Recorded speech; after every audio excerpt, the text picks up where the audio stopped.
আসসালামু আলাইকুম। শিক্ষা একাডেমিতে তোমাদের সবাইকে স্বাগতম। এই ভিডিওতে আমি তোমাদেরকে ষষ্ঠ শ্রেণীর বার্ষিক পরীক্ষা 2025-এর গণিত বিষয়ের প্রশ্নটি কেমন হবে তা তোমাদেরকে দেখিয়ে দিব। চলো তাহলে আমরা প্রশ্নটিকে দেখে নিই। তোমরা দেখতে পাচ্ছ বার্ষিক পরীক্ষা 2025 বিষয় হচ্ছে গণিত, আর এই বিষয়টি হচ্ছে ষষ্ঠ শ্রেণীর জন্য। সময় তোমাদেরকে দেওয়া হবে মোট 3 ঘন্টা, পূর্ণমান হচ্ছে 100। এই প্রশ্নটিতে সৃজনশীল প্রশ্ন, সংক্ষিপ্ত প্রশ্ন, একই সাথে তোমাদেরকে এখানে বহুনির্বাচনী প্রশ্ন দেওয়া হয়েছে। চলো আমরা প্রশ্নটিকে দেখে নিই। বলা হচ্ছে প্রথমে সৃজনশীল প্রশ্ন। প্রত্যেক বিভাগ থেকে ন্যূনতম একটি করে মোট 5টি প্রশ্নের উত্তর দিতে হবে। দিতে পারলে তোমাদেরকে মোট 50 নম্বর দেওয়া হবে। প্রথমে এখানে তোমাদেরকে ক বিভাগে পাটিগণিত দেওয়া হয়েছে। আমরা পাটিগণিতের অঙ্কগুলোকে দেখে নিই। এখানে তোমাদেরকে বলা হচ্ছে একটি বাঁশের 0.14 অংশ কালো, 0.32 অংশ লাল, 0.29 অংশ হলুদ রং করা আছে। বাকি অংশের দৈর্ঘ্য 5 মিটার এবং এখানে এক্সের একটা সরল অঙ্ক দেওয়া হয়েছে। এই উদ্দীপক থেকে তোমাদেরকে এখানে প্রশ্ন করা হয়েছে। এরপর এখানে 2 নম্বরে আমরা দেখতে পাচ্ছি বলা হচ্ছে কোনো ছাত্রাবাসে 900 জন ছাত্রের 60 দিনের খাদ্য মজুদ আছে। 10 দিন পর আরও 300 জন ছাত্র আসলো। এই উদ্দীপক থেকে তোমাদেরকে এখানে প্রশ্ন করা হয়েছে। তোমরা এখানে দেখতে পাচ্ছ ক বিভাগের আন্ডারে এখানে 2টি প্রশ্ন করা হয়েছে। 1 নম্বর দিয়ে রোমান সংখ্যা 1 আর 2 দিয়ে 2টি আলাদা সৃজনশীল দেওয়া হয়েছে। এই দুটি থেকে ন্যূনতম একটি সৃজনশীল প্রশ্নের উত্তর লিখতে হবে। এরপর খ বিভাগে হচ্ছে বীজগণিত। 2 নম্বরে তোমাদেরকে এখানে যে সৃজনশীলটি দেওয়া হয়েছে এর মধ্যে 1 নম্বরে হচ্ছে এর মান আর বি এর মান দেওয়া হয়েছে। এই উদ্দীপকের অনুসারে তোমাদেরকে এখানে 3টি প্রশ্ন করা হয়েছে। 2 নম্বরে তোমাদেরকে এখানে বলা হচ্ছে একটা আয়তাকার বাগানের প্রস্থ দৈর্ঘ্যের অর্ধেক, বাগানটির পরিসীমা 36 মিটার। এই উদ্দীপকের অনুসারে তোমাদেরকে এখানে একটা সৃজনশীল প্রশ্ন করা হয়েছে।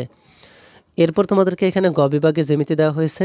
3 নম্বরে আমরা দেখতে পাচ্ছি 3 নম্বরে একে একটি জ্যামিতি দেওয়া হয়েছে। এখানে তোমাদেরকে ক, খ, গ নাম্বার দিয়ে প্রশ্ন করা হয়েছে।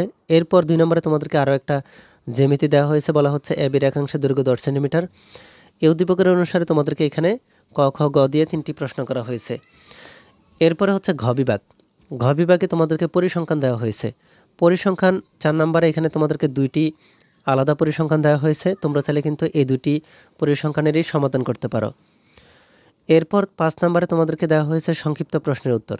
তোমাদেরকে এখানে 4 নম্বর পর্যন্ত শুধুমাত্র সৃজনশীল প্রশ্ন দেওয়া হয়েছে।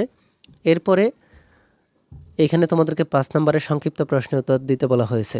10টি প্রশ্নের উত্তর দিতে পারলে তোমাদেরকে 20 নম্বর দেওয়া হবে।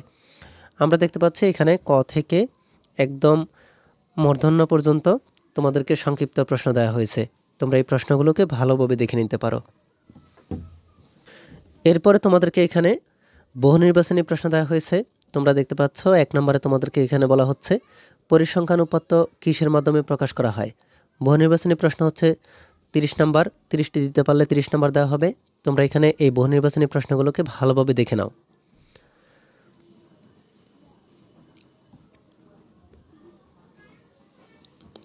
তোমাদের যদি এই বহুনির্বাচনী প্রশ্নগুলোর উত্তর প্রয়োজন হয় তাহলে আমাদের এই ভিডিওর কমেন্টে কমেন্ট করে রাখতে পারো। আমি তোমাদেরকে এই প্রশ্নগুলোর উত্তর দিয়ে দিব।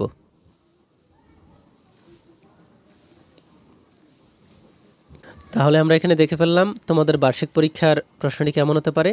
এই ভিডিওতে এই পর্যন্তই। পরবর্তী ভিডিওতে আমি তোমাদেরকে অন্য কোনো বিষয়ের প্রশ্নগুলো কেমন হবে তা তোমাদেরকে দেখিয়ে দিব। এরকম ভিডিও পাওয়ার জন্য তোমরা আমাদের চ্যানেলটিকে সাবস্ক্রাইব করে রাখতে পারো।